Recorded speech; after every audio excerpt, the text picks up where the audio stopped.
নমস্কাৰ ছাত্ৰ ছাত্ৰীসকল, আজি মই তৃতীয় শ্ৰেণীৰ অংকুৰণ পাঠ্যপুথিৰ 10 নং পাঠ আব্দুল হকৰ নতুন ট্ৰেক্টৰ পাঠটিত থকা প্ৰশ্ন উত্তৰসমূহ আলোচনা কৰিম।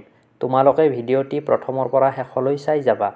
প্ৰথম প্ৰশ্নটি দিয়া আছে, আব্দুলৰ দেউতাকে নতুনকৈ কি কিনি আনিছে? ইয়াৰে উত্তৰটো হ'ব, আব্দুলৰ দেউতাকে নতুনকৈ এখন ট্ৰেক্টৰ কিনি আনিছে। খ নং প্ৰশ্ন দিয়া আছে, আব্দুলৰ দেউতাক কেনেধৰণৰ খেতিয়ক? ইয়াৰ উত্তৰ হ'ব, আব্দুলৰ দেউতাক এজন ভাল আৰু আদৰ্শ খেতিয়ক। গ নং প্ৰশ্ন দিয়া আছে, আব্দুলৰ দেউতাকে পোৱা বঁটাটো কি?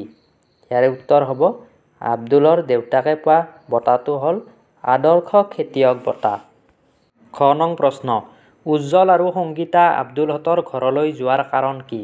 উত্তৰ, উজ্জ্বল আৰু সংগীতা আব্দুল হকৰ নতুন ট্ৰেক্টৰখন চাবলৈ আব্দুল হকৰ ঘৰলৈ গৈছিল। ঙ, আমিও তাত গৈ উঠিব পাৰিমনে? এইবুলি সংগীতাই ক'ত উঠাৰ কথা সুধিছিল? উত্তৰ, এইবুলি সংগীতাই আব্দুল হকৰ নতুন ট্ৰেক্টৰখনত উঠাৰ কথা সুধিছিল। প্ৰথম চ, উজ্জ্বল হতে কি শুনি উচাপ খালে?